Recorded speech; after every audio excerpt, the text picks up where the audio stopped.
Hello everyone. आज के इस वीडियो में मैं हिंदुस्तान ओलंपियाड साइंस के कुछ इम्पोर्टेंट क्वेश्चंस कराने वाली हूँ। मैं पिछले वीडियो में 1 से लेके 50 तक के सारे क्वेश्चंस को अच्छे से सॉल्व कराया है, वो था हमारा पार्ट 1 और आज ये मैं पार्ट 2 लेके आई हूँ। ठीक, इसमें मैं 51 से लेके 100 क्वेश्चन सॉल्व कराऊंगी। ये देखो, इसमें बहुत सारे क्वेश्चंस हैं और बहुत अच्छे क्वेश्चंस हैं, ईजी क्वेश्चंस हैं। ठीक, तो उससे पहले मैंने जो पिछले वीडियो में आप लोग से 2 क्वेश्चंस पूछा था। ठीक, एक क्या था क्वेश्चंस, एक था क्या सैलिवा में कौन सा एंजाइम प्रेजेंट रहता है, सैलिवा में क्या प्रेजेंट रहता है। ठीक, तो अमाइलेज नाम का एंजाइम्स प्रेजेंट रहता है, सैलिवा में अमाइलेज नाम का एंजाइम्स होता है, अमाइलेज। ठीक, और जिसे हम लोग क्या कहते हैं, पिटेलिन भी कहते हैं। ठीक, सैलिवा में अमाइलेज नाम का एंजाइम्स होता है जिसे हम पिटेलिन भी कहते हैं। ये था हमारा फर्स्ट क्वेश्चन का आंसर।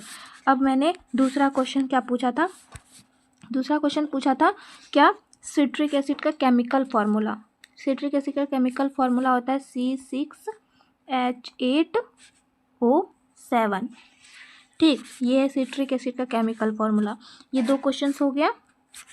एक सैलिवा में अमाइलेज नाम का एंजाइम्स होता है जिसे हम लोग पिटेलिन भी कहते हैं, दूसरा सिट्रिक एसिड का chemical formula C6H8O7।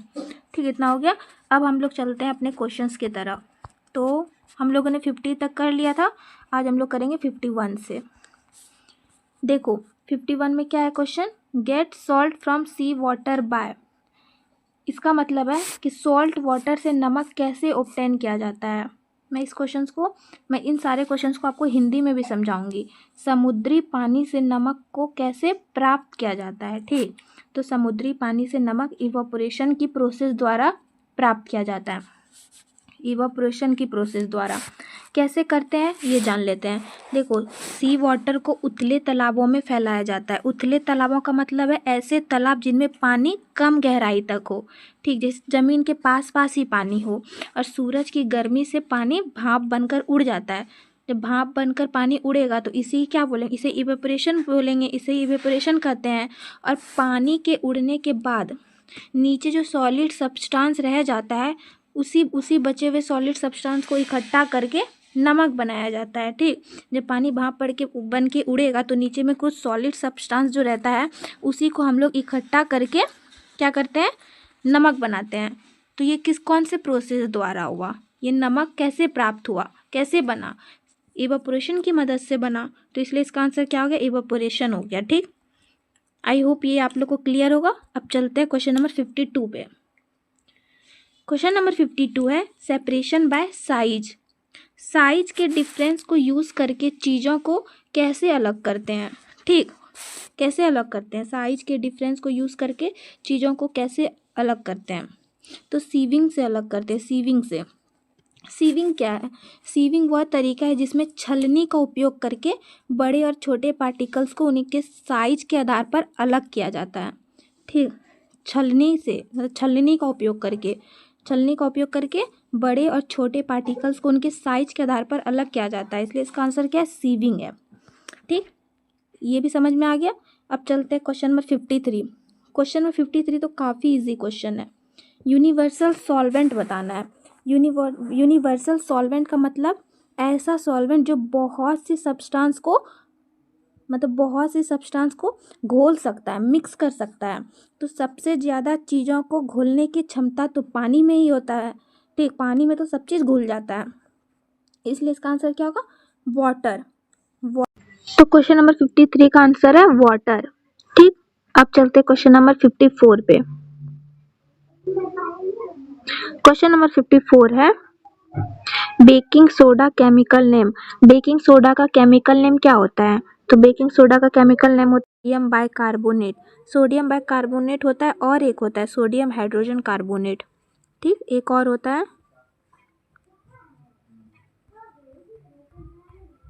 Sodium hydrogen carbonate. ये पूरा एक ही नेम है, सोडियम हाइड्रोजन कार्बोनेट, ये पूरा एक ही नेम है। ठीक, बेकिंग सोडा का एक नाम हो गया सोडियम बाइकार्बोनेट और एक हो गया सोडियम हाइड्रोजन कार्बोनेट। ठीक, अब चलते हैं क्वेश्चन नंबर 55 पे। क्वेश्चन नंबर 55 पे एलिमेंट फॉर स्ट्रॉन्ग बॉन्ड्स।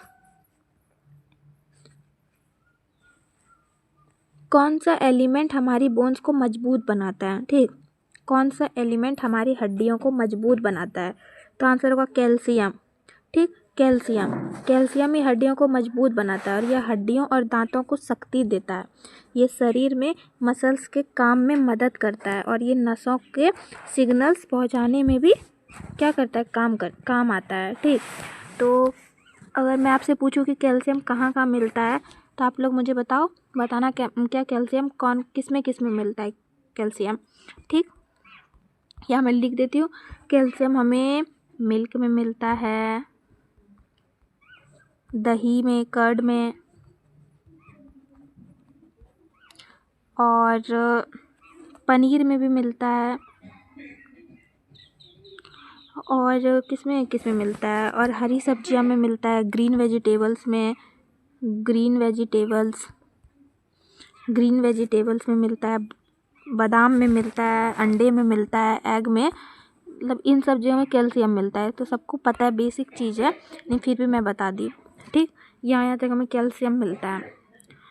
तो इस क्वेश्चन में हमसे पूछा था क्या कि हड्डियों को कौन सा एलिमेंट मजबूत बनाता है? तो कैल्शियम ही हड्डियों को क्या करता है? मजबूत बनाता है, कैल्शियम एलिमेंट ही। ठीक, तो ये तो हो गया। अब चलते क्वेश्चन नंबर 56 पे। क्वेश्चन नंबर 56 है फ्लेमेबल लिक्विड, मतलब जलने वाला लिक्विड सब्सटेंस बताना है। तो यानी ऐसा लिक्विड जो आग जल्दी पकड़ लेते हैं और आसानी से जल जाते हैं। तो किस में जल्दी से आग पकड़ लेगा? पेट्रोल में पकड़ लेगा, डीजल में पकड़ लेगा, केरोसिन में पकड़ लेगा, अल्कोहल में पकड़ लेगा, पेंट थिनर में पकड़ लेगा। तो यहाँ पे आप कुछ भी लिख सकते हैं तो इसमें आंसर, पर यहाँ पे आंसर में क्या देगा? पेट्रोल। तो पेट्रोल, डीजल भी हो सकता है, केरोसिन भी हो सकता है, अल्कोहल भी हो सकता है, और भी जो जिसमें जल्दी आग पकड़ते हो। ठीक, तो ये तो इतना तो समझ में आ गया। अब चलते हैं क्वेश्चन नंबर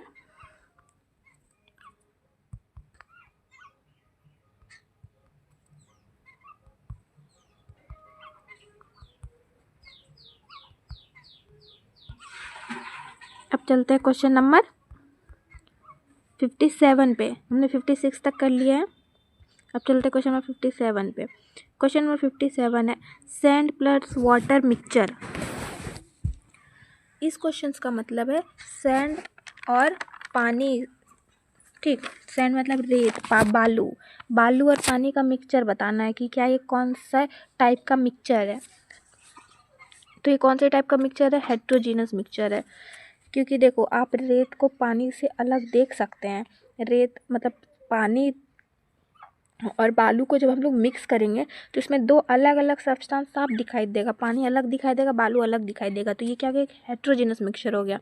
और एक होता है होमोजीनस मिक्सचर।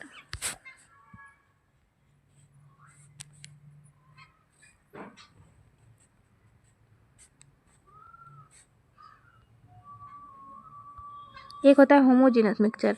ये क्या होता है होमोजीनस मिक्सचर? इसमें ऐसा मिक्सचर जिसमें सभी चीज़ें अच्छे से मिल जाए, मतलब और उसे अलग अलग हम देख नहीं सके। जैसे कि शुगर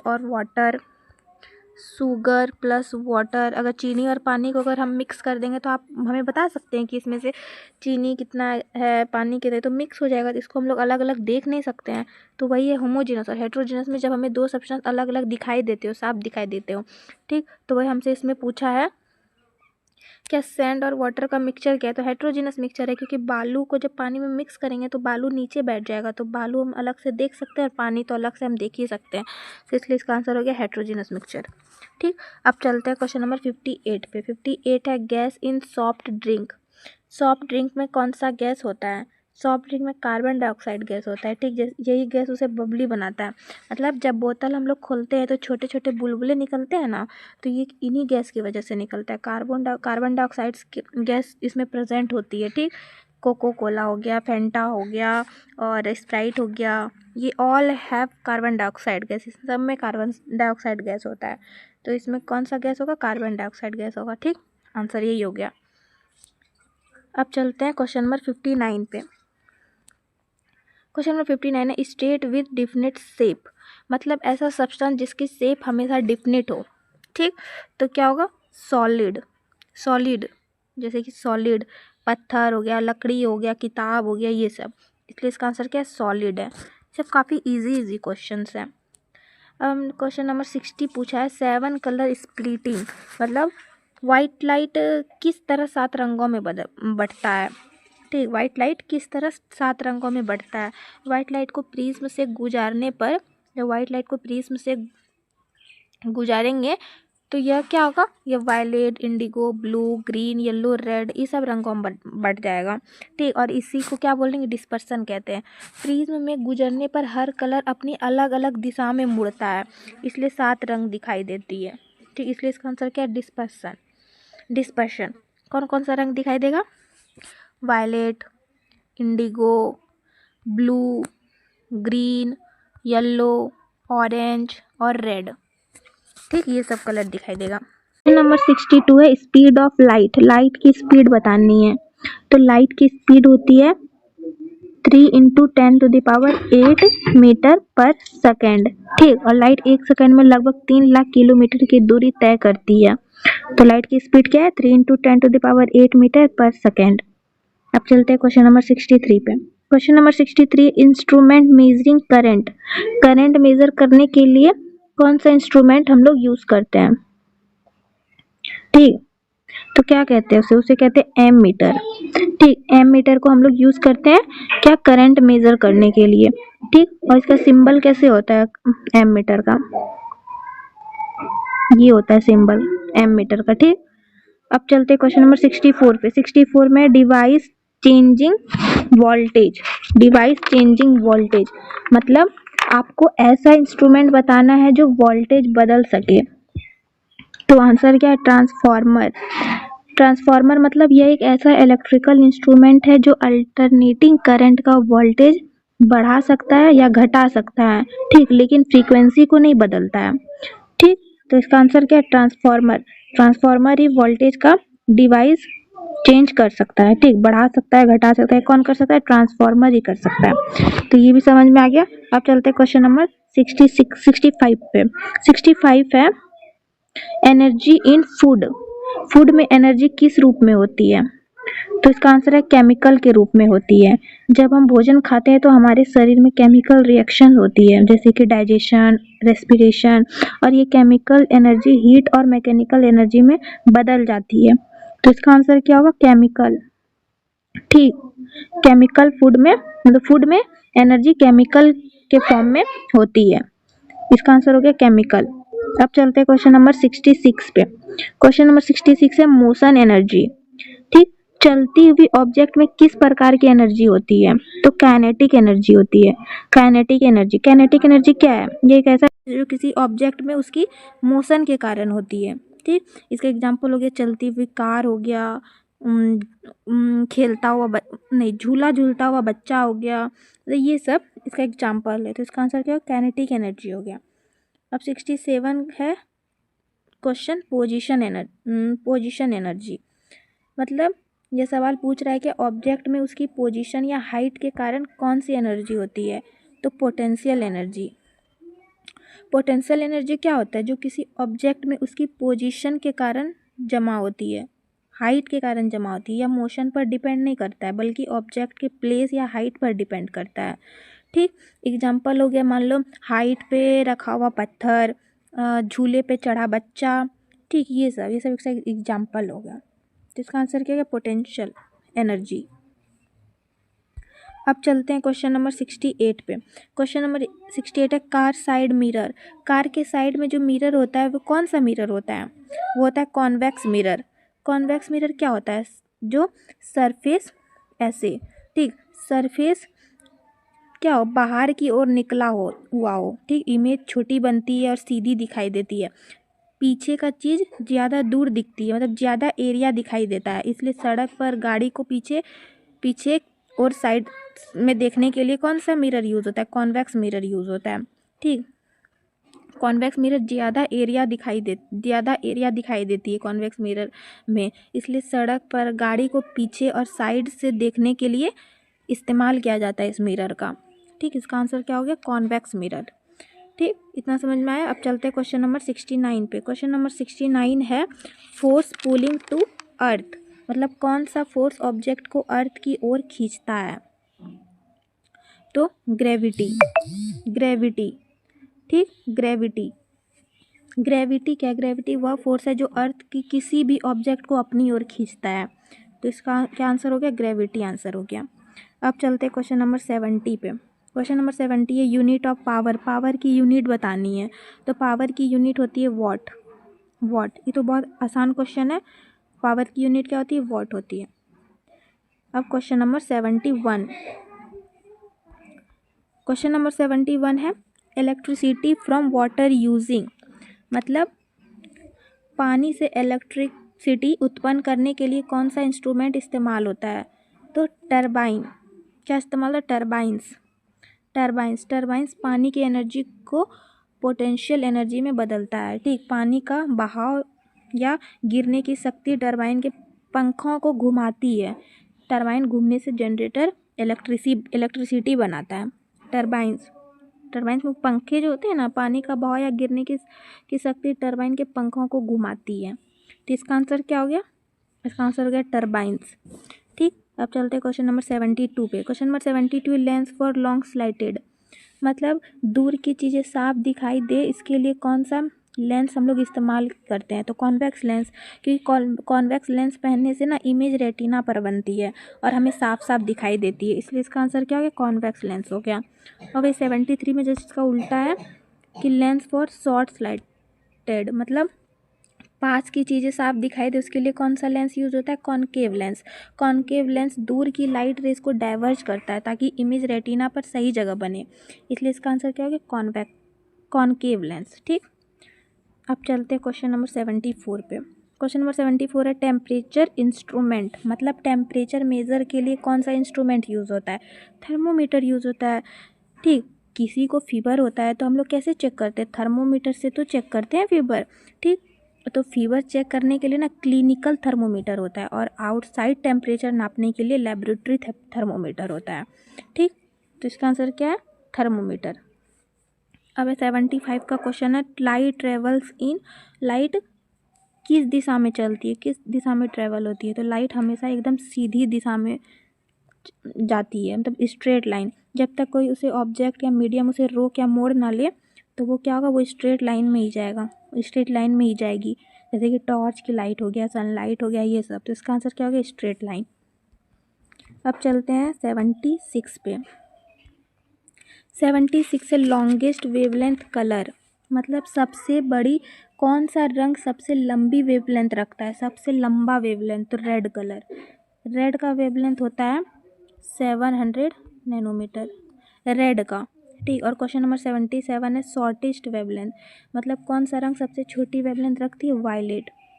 रेड का है 700 नैनोमीटर और वायलेट का है 400 नैनोमीटर। ठीक, अब चलते हैं क्वेश्चन नंबर 78 पे। क्वेश्चन नंबर 78 है फोर्स अपोजिंग मोशन, मतलब वह फोर्स कौन सा है जो किसी ऑब्जेक्ट की गति को रोकना या घटाने की कोशिश करता है, तो फ्रिक्शन। सिंपल आंसर है फ्रिक्शन। फ्रिक्शन वही फोर्स है जो किसी ऑब्जेक्ट की गति के खिलाफ काम करता है, मतलब यह गति के धीमा करने या रोकने की कोशिश करता है। क्योंकि दो सरफेस एक दूसरे के संपर्क में होती है तो सरफेस की रफनेस या इंटरमोलिकुलर फोर्स के कारण अपोजिंग फोर्स उत्पन्न होती है, तो इसलिए इसका आंसर क्या हो गया, फ्रिक्शन हो गया। अब चलते हैं क्वेश्चन नंबर 79 पे। चार्जिंग बाय रबिंग, जब दो ऑब्जेक्ट को आपस में रगड़ा जाता है तो किस प्रकार की चार्जिंग होती है। ठीक, जब दो ऑब्जेक्ट को आपस में रगड़ा जाता है तो इलेक्ट्रॉन्स एक ऑब्जेक्ट से दूसरी ऑब्जेक्ट में चले जाता है, तो इससे एक ऑब्जेक्ट नेगेटिव चार्ज और दूसरी ऑब्जेक्ट पॉजिटिव चार्ज लेती है, तो यह प्रोसेस फ्रिक्शन के कारण होती है, इसलिए इसे क्या कहेंगे, फ्रिक्शनल चार्जिंग कहेंगे, इसलिए इसका आंसर क्या है, फ्रिक्शनल चार्जिंग। अब चलते हैं क्वेश्चन नंबर 80 पे। Question number 80 echo due to, echo क्या है, इको क्या या किस कारण होती है। ठीक, किस कारण होती है, तो जब कोई साउंड किसी सरफेस से टकरा कर वापस आती है और हमें वही साउंड फिर से सुनाई देती है तो उसी को क्या बोलते हैं, इको बोलते हैं।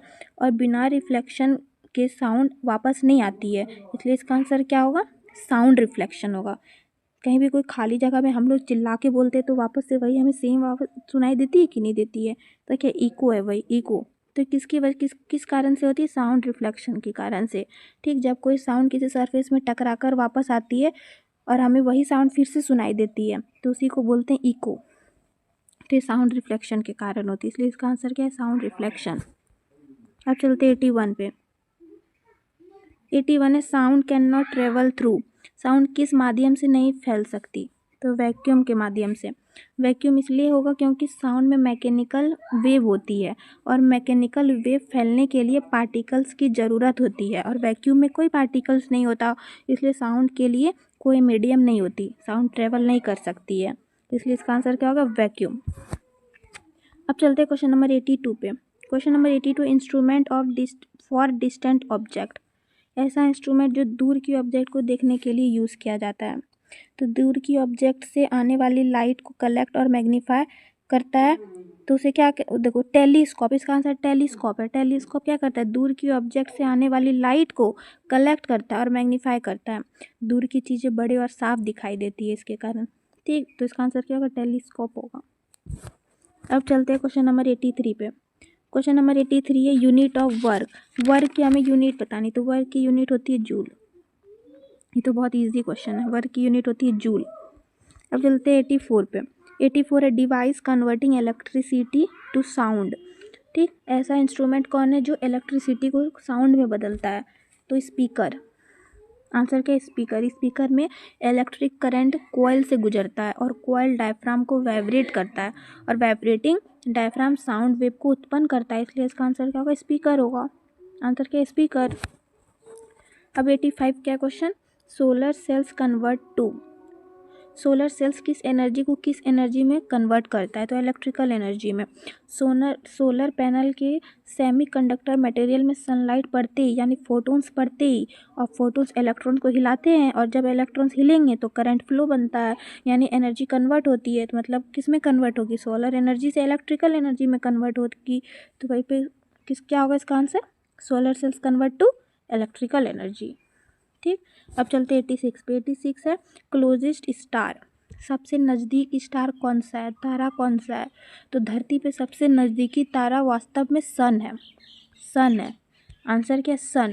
ठीक, और दूसरा सबसे नज़दीक तारा प्रोक्सिमा सेंचुरी है,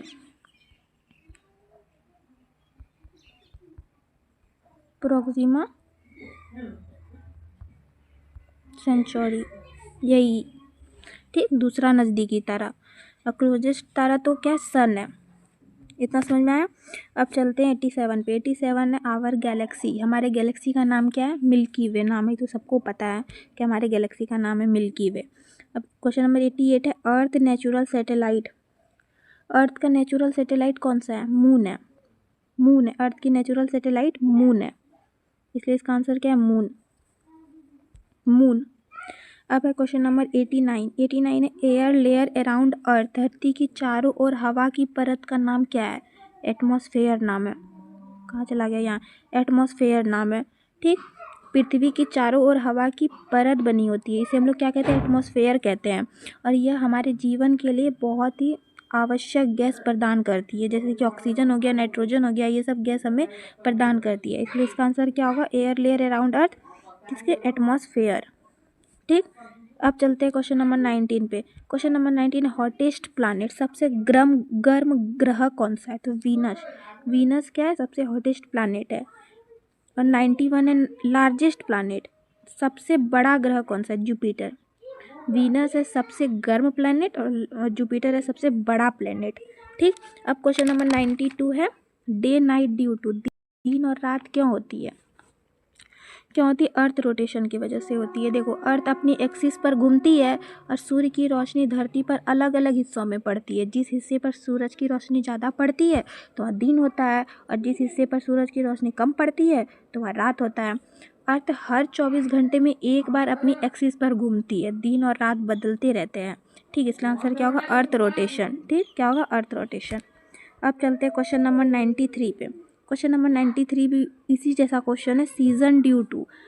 ठीक, अर्थ पर अलग अलग मौसम होने का कारण क्या है, तो वही है, अर्थ रोटेशन है प्लस एक्सियल टिल्ट है। तो अर्थ रोटेशन का मतलब है पृथ्वी का सूर्य के चारों ओर परिक्रमा करना, मतलब पृथ्वी एक साल में सूर्य के चारों ओर घूमती है। इस परिक्रमा के कारण ना अलग अलग समय पर सूर्य की किरणें पृथ्वी पर अलग अलग हिस्सों पर पड़ती है, इसलिए क्या हो गया, अर्थ रिवॉल्यूशन एक ये हो गया। और एक्सियल टिल्ट की हो गया मतलब एक्सिस का झुकाव। अर्थ की एक्सिस लगभग 23.5 डिग्री झुकी हुई है। इसी झुकाव के कारण सूर्य की किरणें कभी किसी हिस्से पर अधिक सीधी पड़ती है और कभी कम सीधी पड़ती है। जब किसी पार्ट पर सन की लाइट ज़्यादा सीधी पड़ती है तो गर्म होता है, ठीक, और जब किसी पार्ट पर सन की लाइट कम सीधी पड़ती है तो विंटर होता है। तो इसलिए इसका आंसर हो गया रिवॉल्यूशन प्लस टिल्ट। ठीक, समझ में आइए। अब चलते हैं क्वेश्चन नंबर 94 पे। क्वेश्चन नंबर 94 है अर्थक्वेक मेजरिंग डिवाइस, भूकंप को नापने वाला इंस्ट्रूमेंट तो कौन सा है? कौन सा इंस्ट्रूमेंट से भूकंप को नापते हैं? सिस्मोग्राफ। किससे नापते हैं? सिस्मोग्राफ से।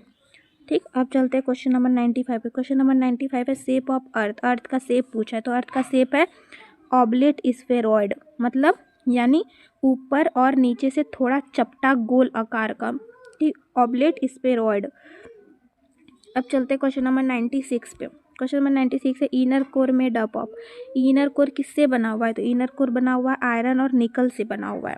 ठीक, इनर कोर आयरन और निकल से बना होता है।